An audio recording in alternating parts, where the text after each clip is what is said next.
उत्तर प्रदेश के माननीय मुख्यमंत्री जी के द्वारा 100 दिनों में 10,000 सरकारी पदों को भरने के आदेश दे दिए हैं। यानी 100 दिनों में 10,000 लोगों को सरकारी नौकरी मिलने जा रही है। किन विभागों में होगी ये भर्ती, इसके बारे में बात करेंगे। साथ ही बात करेंगे उत्तर प्रदेश में बीएड की प्रवेश प्रक्रिया प्रारंभ कर दी गई है। अगर आप वर्ष 2022 में प्रशिक्षण कोर्स में एडमिशन लेना चाहते हैं और सरकारी टीचर बनना चाहते हैं तो आपके लिए क्या बेहतर होगा, बीएड या फिर डीएलएड, इसके बारे में बात करेंगे। साथ ही बात करेंगे इग्नू से प्रवेश प्रक्रिया भी प्रारंभ हो रही है बीएड अभ्यर्थियों के लिए, इसके बारे में भी विस्तारपूर्वक चर्चा होगी और अंत तक बने रहिएगा इस वीडियो के साथ बिना किसी पार्ट को स्किप किए हुए। नमस्कार दोस्तों, मेरा नाम है नीरज और आप देख रहे हैं करियर बिट यूट्यूब चैनल। अगर आप इस चैनल पर पहली बार विजिट कर रहे हैं तो इसको सब्सक्राइब करते हुए बेल आइकन को प्रेस करना ना भूलें। स्क्रीन पर आप एक आर्टिकल देख पा रहे होंगे, 100 दिनों में 10,000 सरकारी नौकरी, माननीय मुख्यमंत्री ने वरिष्ठ अफसरों को दिया लक्ष्य। सभी विभागों के सचिव से ये मुलाकात की गई है माननीय मुख्यमंत्री जी के द्वारा और उनको आदेश दिए गए हैं कि 100 दिनों में 10,000 सरकारी नौकरी देने के लिए प्रक्रिया प्रारंभ की जाए। 69,000 सहायक अध्यापकों की भर्ती में जिस प्रकार से आरक्षण में विसंगतियां देखने को मिली थी, उस पर माननीय मुख्यमंत्री जी ने आगे की भर्तियों में इस प्रकार की गलतियां नहीं होनी चाहिए, इसके संदर्भ में भी दिशा निर्देश दिया है। भर्तियों में आरक्षण का हो पालन। इसके अलावा पर्चा लीक होने पर भी उनके द्वारा चिंता दर्ज कराई गई है और कहा गया है कि एजेंसी चयन करने में विशेष रूप से सतर्कता आयोग बरते। अब अगर बात करें किन विभागों में ये भर्तियां हो सकती हैं तो 10,000 से ज़्यादा अभी भी ऐसी भर्तियां हैं जिन पर विज्ञापन तो जारी हो चुका है, आवेदन भी हो चुके हैं, लेकिन भर्ती प्रक्रिया चुनाव की वजह से रुक गए थे। तो क्या ये सभी उन्हीं पदों को भरे जाने के आदेश दिए गए हैं? क्योंकि अगर आप जूनियर एडेड की शिक्षक भर्ती देखेंगे, इसके अलावा उच्च शिक्षा विभाग में और माध्यमिक शिक्षा विभाग में भी कई पद ऐसे हैं जिस पर अभी भर्तियां विज्ञापन भी जारी हो गया है, सब कुछ हो गया है, बस ज्वाइनिंग लेटर देना बाकी है। इसके अलावा अगर बात की जाए यूपी SSSC आयोग के माध्यम से तो यहाँ पर भी हज़ारों की संख्या में विज्ञापन जारी हुए हैं भर्तियों के, लेकिन अभी तक उसके संदर्भ में प्रक्रिया आगे नहीं बढ़ पाई है।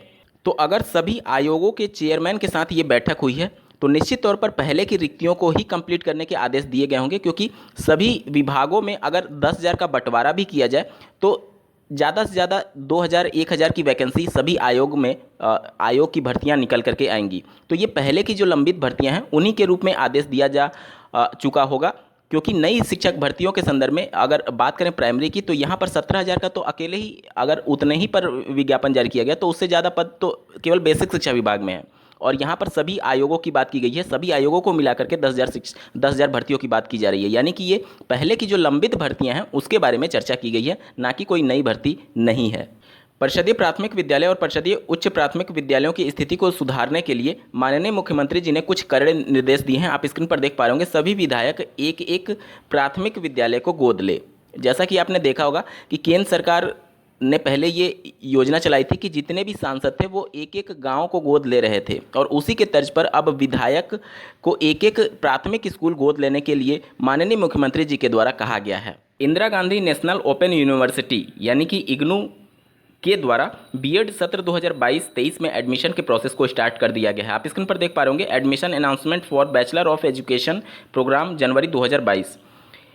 इसमें एडमिशन के लिए जो मिनिमम एजुकेशनल क्वालिफिकेशन है, आप ग्रेजुएशन कंप्लीट होने चाहिए साइंस साइड में, सोशल साइंस में, कॉमर्स में या फिर ह्यूमैनिटीज़ में 50% आपके ग्रेजुएशन में अंक होने चाहिए। और अगर 50% नहीं है लेकिन आपने पीजी कर रखा और पीजी में 50% अंक है तो भी आप बीएड इग्नू के प्रोग्राम में एडमिशन ले पाएंगे। अगर आप बीटेक हैं या फिर बीई हैं तो उन दोनों कंडीशन में आपके बीटेक या फिर बीई में 55% से ज़्यादा अंक होना चाहिए तो आप इग्नू के बीएड कोर्स में एडमिशन ले पाएंगे।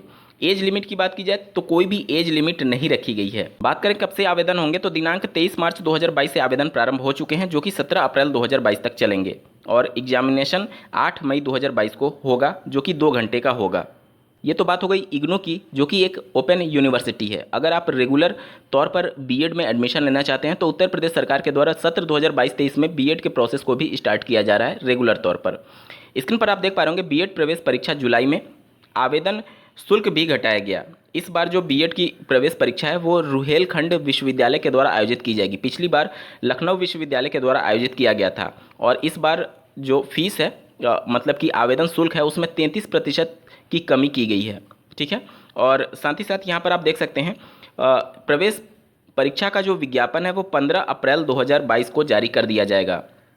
आवेदन की तिथि विज्ञापन में सब कुछ क्लियर होगा, लेकिन जो उत्तीर्ण छात्रों की काउंसलिंग है वो 10 से 25 अगस्त के बीच में कराई जाएगी और बीएड 2022 का नियमित सत्र 29 अगस्त 2022 से शुरू कर दिया जाएगा।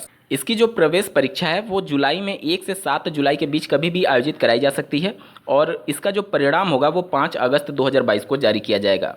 पिछले वर्ष जो परीक्षा शुल्क रखा गया था 1500 रुपये रखा गया था, जिसको इस बार घटा करके लगभग 1000 के आसपास रखा जाएगा।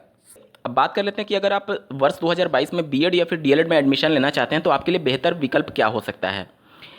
देखिए, अगर आप उच्च शिक्षा में जाना चाहते हैं तब तो बेझिझक आपको बीएड में एडमिशन लेना चाहिए, लेकिन अगर आपका लक्ष्य प्राइमरी में है और सिर्फ इस लालच में आप बीएड में एडमिशन ले रहे हैं कि प्राइमरी के साथ आप उच्च शिक्षा में भी जा सकते हैं, मतलब कि टीजीटी में, तो ये आपकी एक भूल हो सकती है। क्योंकि जिस प्रकार से मामले माननीय सुप्रीम कोर्ट में लंबित हैं और बीएड की एलिजिबिलिटी को लेकर के लगातार सुनवाई चल रही है, तो अगर वहां से बीएड के विपक्ष में कुछ फैसला आता है तो उस कंडीशन में आज से 2 साल बाद जब आपका प्रशिक्षण कंप्लीट होगा और जब आप एलिजिबल होंगे शिक्षक भर्ती में बैठने के लिए, तो हो सकता है कि परिस्थितियां बदल गई हों आज की वर्तमान स्थिति के अनुसार।